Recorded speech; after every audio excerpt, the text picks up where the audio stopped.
이제 출애굽기를 시작해서 3장부터 하나님께서 모세를 부르는 장면을 살펴보고 있습니다.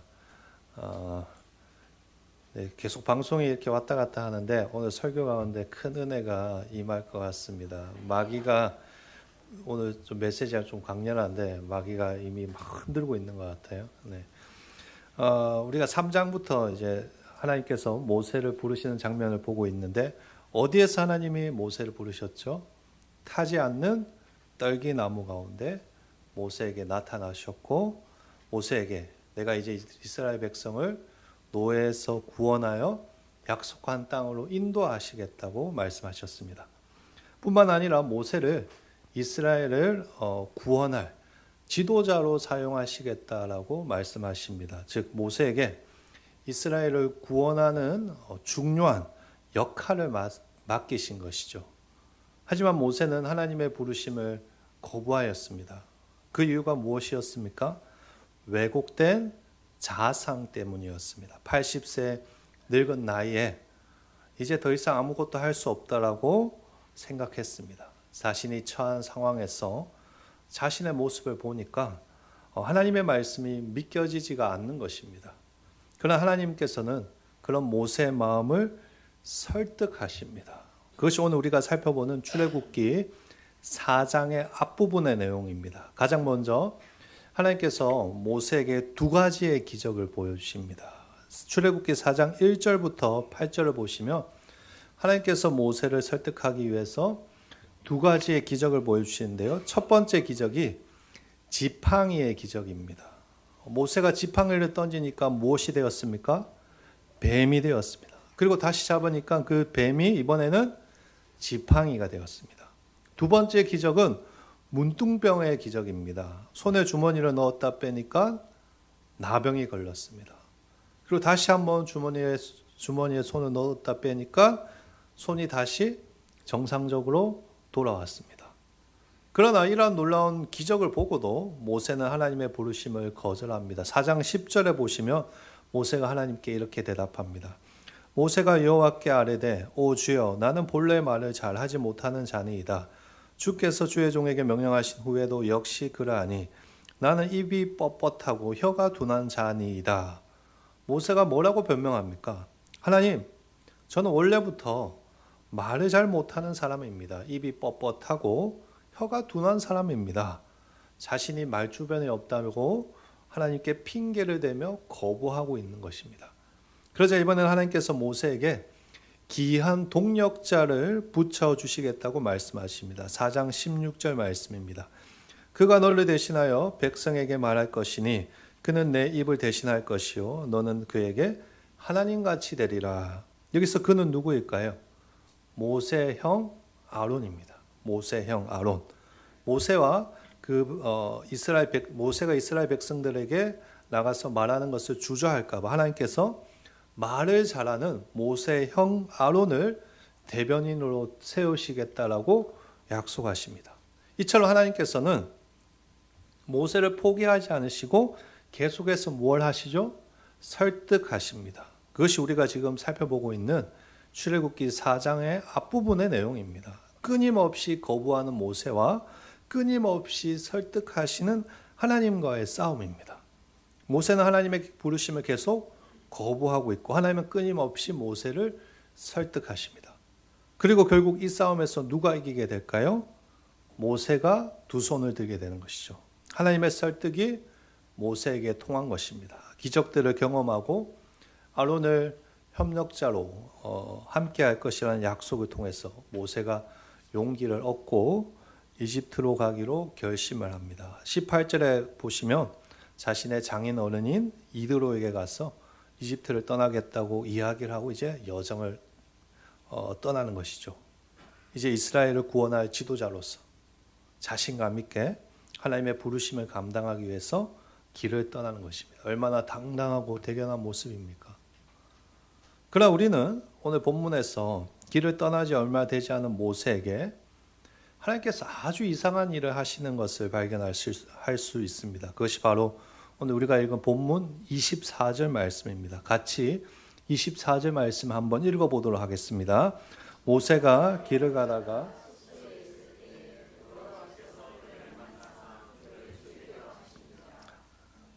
하나님이 지금 무엇을 하시는 것입니까? 모세를 죽이고자 하십니다. 많은 학자들이 방금 읽은 이 24절에 여호와께서 모세를 죽이려 하신지라라는 이 표현을 모세가 죽을 병에 걸린 것으로 해석합니다. 그 이유는 두 절 뒤로 가시면 26절 말씀에 그를 놓아주시니라라고 되어 있는데 여기서 놓아주다라는 동사가 히브리어로 치유하다라는 뜻을 가진 동사이기 때문입니다. 그래서 학자들이 이 부분을 가지고 하나님께서 모세에게 죽을 병을 주셨을 것이라고 많이들 해석을 합니다. 한마디로 24절 말씀은 무엇을 이야기하는 것입니까? 모세가 이집트로의 이제 길을 떠나자마자 하나님께서 모세를 죽이고자 죽을 병을 주신 것입니다. 뭔가 흐름상 이상하지 않습니까? 우리가 방금 설교를 시작하면서 분명 하나님께서 모세를 계속해서 달래시고 설득하셔서 그래서 이집트로 떠나게 하시는 것을 살펴보았습니다. 그런데 어떻게 된 일인지 출발한 지 얼마 되지 않아서 하나님께서 갑자기 모세를 죽이고자 하시는 것입니다. 아니 그럴 것이면 처음부터 보내지를 말든지 왜 말씀에 순종하여서 어렵사리 여정을 떠나는 모세를 출발부터 이렇게 죽이고자 하는 것일까요? 이처럼 이 24절의 말씀은 사실 쉽사리 이해하기가 쉽지 않은 말씀입니다. 순조롭게 잘 진행되고 있는데 갑자기 이러한 돌발적인 사건이 일어난 이유는 무엇일까요? 단순히 하나님의 마음이 변한 것일까요? 아니면 모세의 마음이 변해서 그런 것일까요? 어떤 이유로 하나님께서 모세에게 죽을 만큼 중한 병을 주시고 있는 것일까요? 우리가 그 이유에 대해서 뒤에 25절과 26절에서 찾아볼 수 있는데요. 먼저 25절 말씀입니다. 우리 25절 말씀 같이 한번 읽어보도록 하겠습니다. 십보라가 돌칼을 가져다가 그의 아들의 포피를 베어 그의 발에 갖다 대며 이르되 당신은 참으로 내게 아니 지금 모세가 숙소에서 심한 병이 걸려서 죽어가고 있습니다. 그런데 그의 아내 십보라가 어떻게 반응을 합니까? 우리가 흔히 생각하듯이 약을 구해온다든지 의사를 데리고 오는 것이 아니 그런 정상적인 조치를 취하지 않습니다. 오히려 아주 엉뚱한 행동을 하죠. 25절에 기록된 것처럼 돌칼로 자기 아들에게 할례를 행합니다. 여러분 할례란 무엇입니까? 할례란 남성의 이 성기 끝부분, 기두 부분에 피부를 칼로 벗겨내는 수술입니다. 오늘날 말로 하면 뭐라고 할 수 있죠? 포경수술이죠. 그러니까 지금 십보라는 남편을 구하기 위해서 무엇을 하고 있는 것입니까? 자신의 아들에게 포경수술을 하고 있는 것입니다. 너무 이상하지 않습니까? 남편이 위독한 상황에서 이런 엉뚱한 짓을 하다니 이게 도대체 뭐 하는 것일까요? 병이 걸렸다면 당연히 약을 구해오든지 아니면 의사를 부르든지 의로 처치를 해야 되는 거 아닙니까? 그런데 십보라는 남편을 구하기 위해서 지금 뭘 하고 있습니까?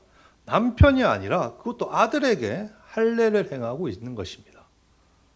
그런데 재밌는 것은 십보라의 이러한 엉뚱한 행동 뒤에 모세가 나았다는 것입니다. 그것이 26절 말씀입니다. 보십시오. 여호와께서 그를 놓아주시니라. 그때 십보라가 피남편이라 함은 할례 때문이었더라. 여기서 놓아주시니라는 말 아까 제가 말씀드린 것과 같이 치유하다라는 의미입니다. 십보라가 자기 아들에게 할례를 행하고 나니까 이상하게도 모세 남편의 병이 말끔히 나았습니다. 만병통치약을 먹인 것도 아니고 그렇다고 의사를 데리고 와서 치료를 한 것도 아닙니다. 그저 할례를 행했더니 모세의 병이 나았습니다. 그렇다면 분명 십보라가 아무 생각이 없어서 그렇게 행동한 것은 아닐 것입니다. 그렇죠? 남편의 위기 앞에서 십보라가 아들에게 할례를 행한 분명한 이유가 있을 것입니다. 어쨌든 우리가 본문을 통해서 보는 것과 같이 십보라는 모세의 이 위기를 할례와 연결시켜서 생각을 하였고 그래서 할례를 행하자 모세의 병이 나았다는 것입니다. 즉 할례 때문에 모세가 죽을 뻔하기도 한 것이고 또한 살아나기도 했다는 것입니다. 그런 점에서 우리는 이 본문의 사건을 통해서 오늘 본문의 포인트가 어디에 있다는 것을 짐작할 수 있습니까? 할례에 있다는 것을 짐작할 수 있는 것입니다. 그렇다면 도대체 할례가 무엇이기에 하나님께서 이렇게 할례 때문에 모세를 죽이고자 하시고 또 할례 때문에 모세를 살리시기까지 하는 것일까요? 우리가 이 할례에 대해서 좀 더 명확히 살펴보기 위해서 창세기 17장을 살펴보도록 하겠습니다. 창세기 17장에 가면 할례의 의미가 무엇인지 자세하게 설명하고 있습니다. 창세기 17장 9절부터 14절 말씀인데요. 직접 찾으실 수 있는 분 찾아보시고 아니면 앞에 보시면서 우리가 한 절씩 교독하도록 하겠습니다. 제가 9절 먼저 읽겠습니다. 하나님이 또 아브라함에게 이르시되 그런즉 너는 내 언약을 지키고 내 후손도 대대로 지키라.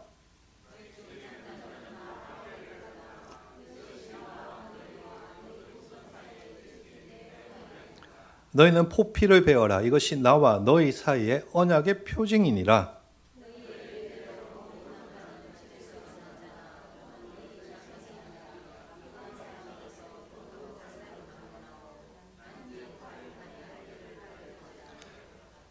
너희 집에서 난 자든지 너희 돈으로 산 자든지 할례를 받아야 하리니 이에 내 언약이 너희 살에 있어 영원한 언약이 되려니와 받지 아니한 남자 곧 그 포피를 베지 아니한 자는 백성 중에서 끊어지리니 그가 내 언약을 배반하였음이니라.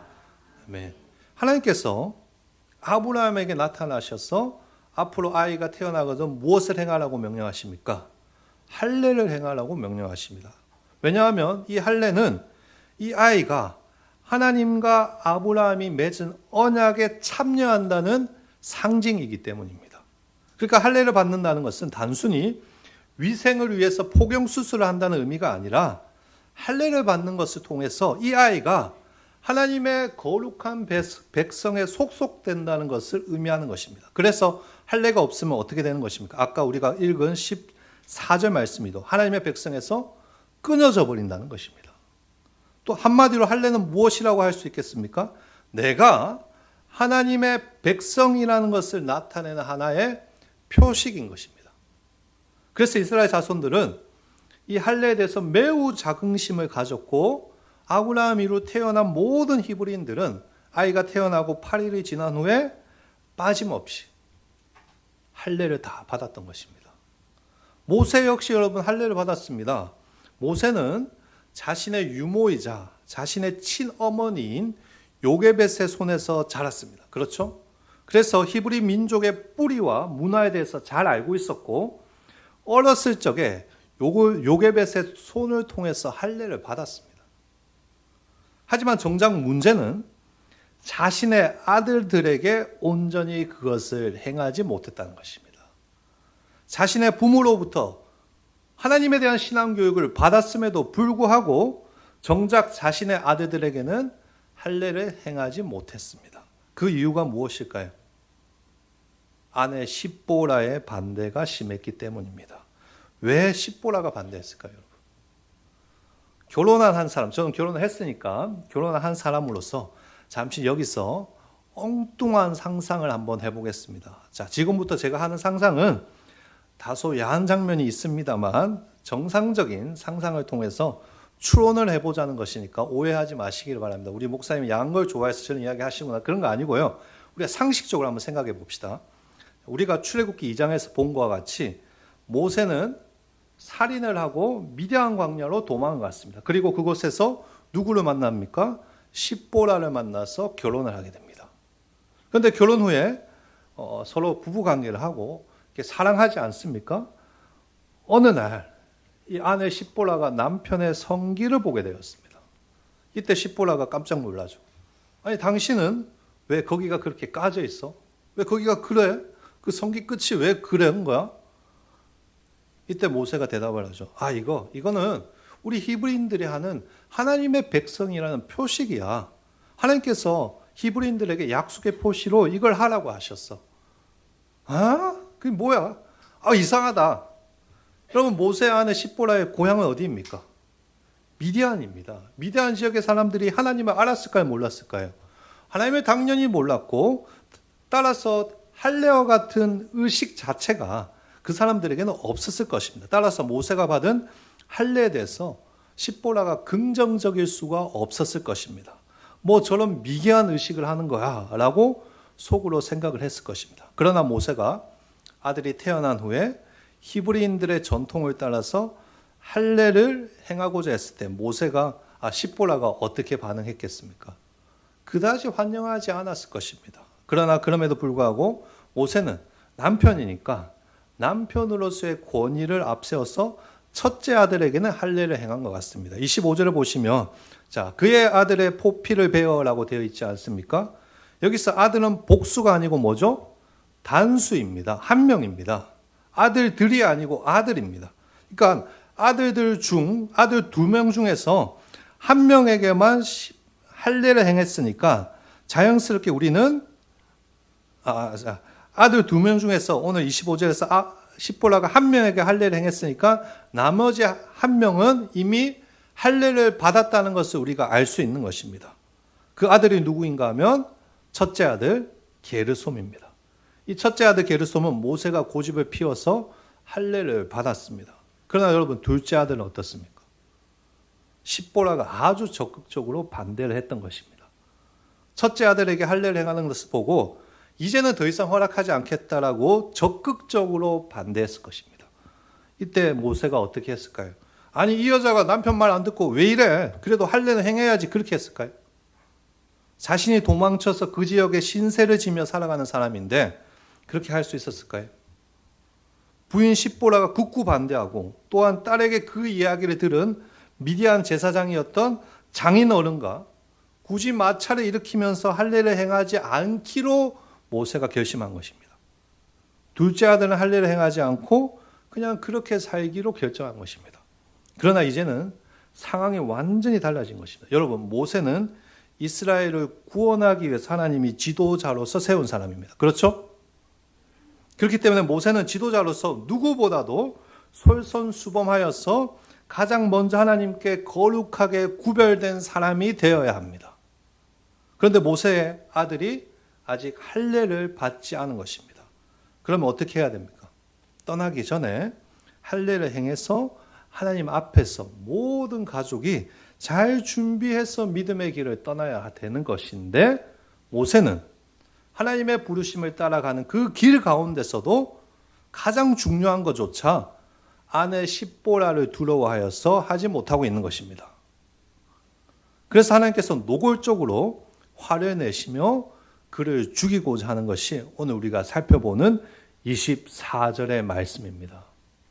그러니까 하나님께서 모세를 죽이고자 하신 것은 갑자기 하나님의 마음이 변덕스럽게 바뀌어서도 아니고 그냥 모세가 싫어서 그런 것도 아니고 모세가 하나님이 세운 지도자로서 거룩함을 갖추지 아니하고 사명의 길을 떠나고자 하였기 때문입니다. 그래서 그것을 고치기 위해서 하나님께서 일부러 모세에게 죽을 병을 주신 것입니다.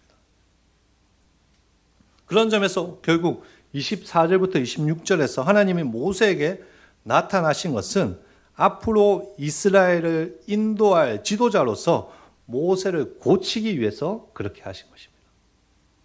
즉 죽을 병을 주신 것은 모세를 거룩하게 준비해서 하나님의 사명을 감당할 수 있도록 하나님이 훈련시키는 과정이었던 것입니다. 이 과정을 통해서 모세는 자신이 걸어가는 길이 평범한 길이 아니라 가장 먼저 지도자로서 거룩하게 준비되어지는 사명의 길이라는 것을 깨닫게 되는 것입니다. 여러분, 이것은 모세만의 이야기가 아닙니다. 우리도 마찬가지입니다. 제가 여러분과 나누고자 하는 부분이 이것입니다. 하나님께서 우리를 은혜 가운데 구원하시고 하나님의 백성으로 부르셨습니다. 그 사실을 믿으십니까? 모세와 같이 우리 인생을 설득하시고 우리의 마음에 감동을 주시고 그래서 이렇게 예수 믿고 하나님의 자녀로 살게 하셨습니다. 얼마나 감사합니까? 그러나 거기서 끝이 아니라는 것입니다. 하나님은 더 큰 목적을 가지고 계십니다.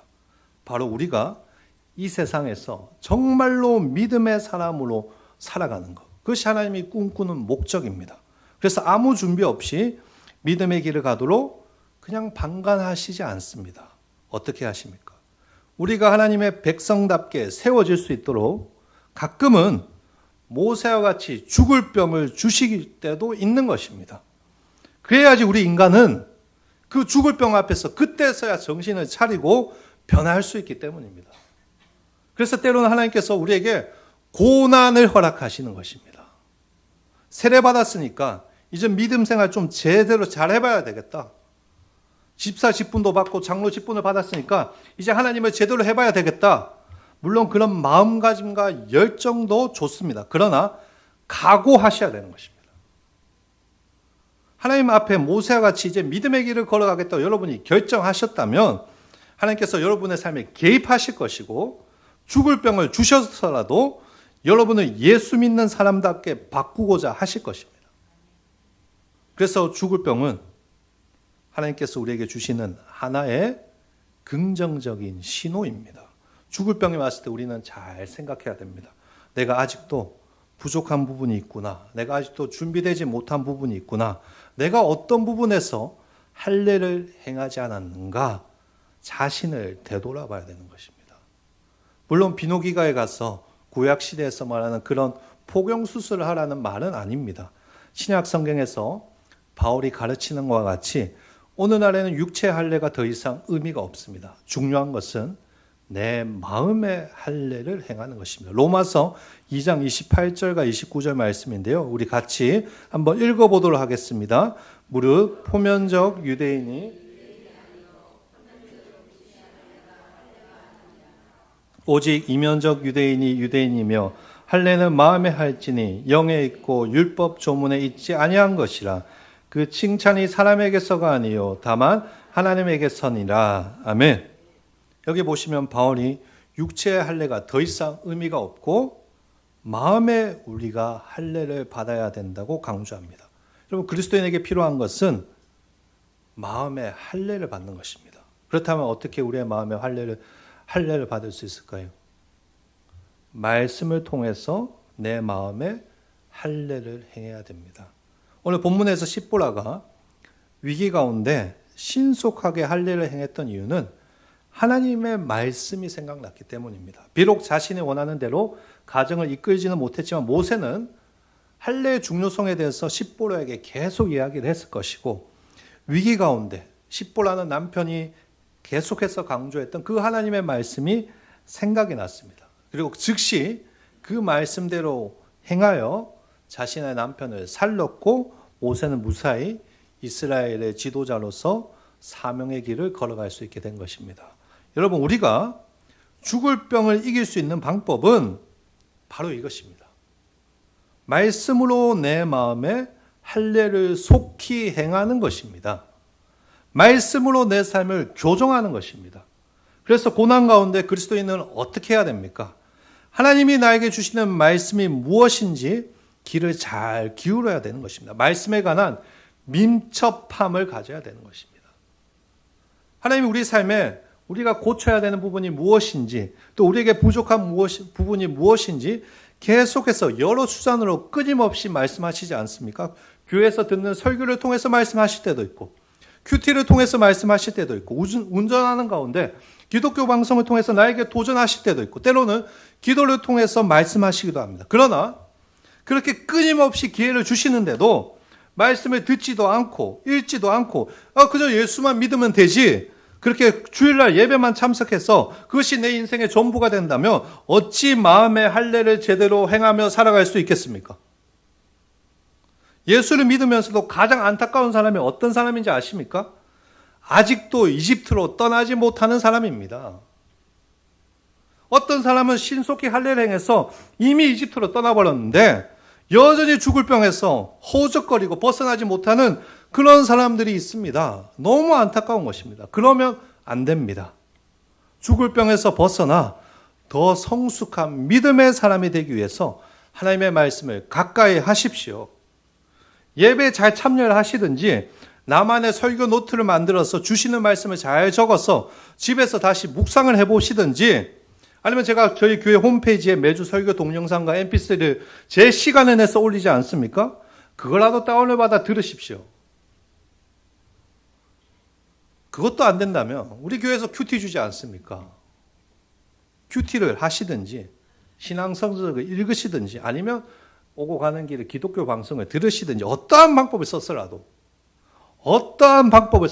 말씀을 가까이 하는 것입니다.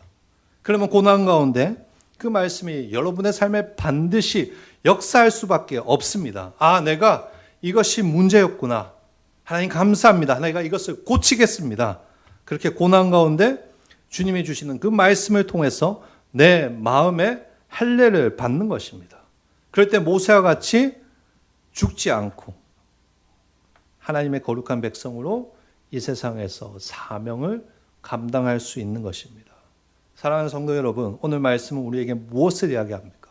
우리가 하나님의 거룩한 백성으로 살고자 하지만 모세와 같이 미흡한 상태에 있을 때 하나님은 죽을 병을 주셨더라도 우리를 깨닫게 하시고 거룩한 백성으로 세우시고자 한다는 것입니다. 기억하십시오. 하나님은 우리가 마음에 할례를 받지 않은 상태에서 이집트로 떠나는 것을 허락하지 않으십니다. 그래서 가끔씩은 죽을 병을 주십니다. 그러나 진짜로 죽지는 않습니다. 하나님의 목적은 우리를 죽이는 것이 아니라 오히려 그 죽을 병을 통해서 우리를 바꾸시기를 원하십니다. 그러니 매번 죽을 병에만 신경을 써서 큰 그림과 하나님이 우리를 향한 큰 그림과 은혜를 놓치는 불상사가 없기를 바랍니다.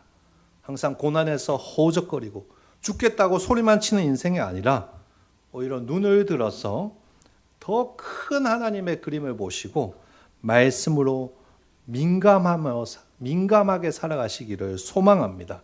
말씀을 가까이 하셔서 고난의 때에도 말씀을 통해 내 마음에 할례를 행함으로 하나님께 계속해서 쓰임받는 그런 복된 인생 되시기를 진심으로 소망합니다.